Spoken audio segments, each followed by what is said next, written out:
Mastering could for formal permission in English. Hello there. Welcome to our new video. Today, we will discuss an interesting topic under the umbrella of modal verbs, the use of could for formal permission in English.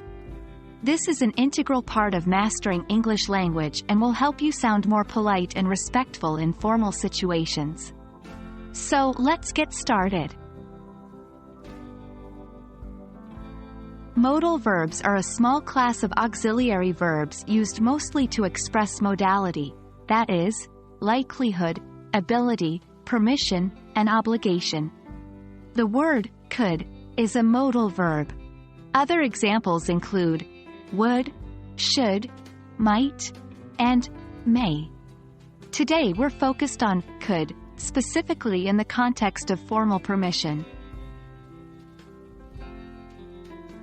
When we talk about permission, could is often used in formal contexts. It's a softer, more respectful way of asking for something. For instance, instead of saying, "Can I leave early today?" which may sound a bit abrupt, you can say, "Could I leave early today?" This usage adds a layer of politeness to your request.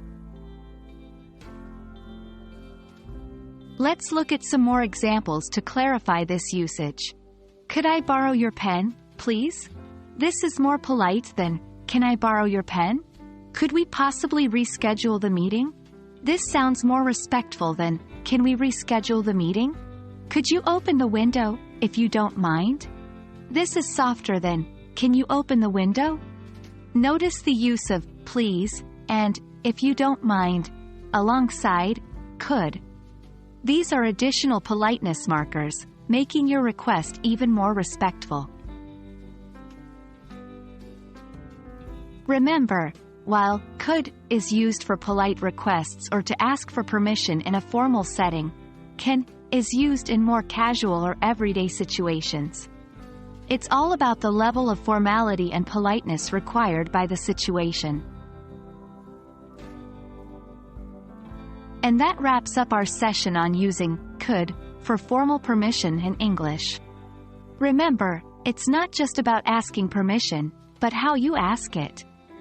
Using could makes your language more refined, polite, and respectful in formal contexts. I hope this lesson was informative and helpful. Keep practicing and stay tuned for more such lessons. Happy learning!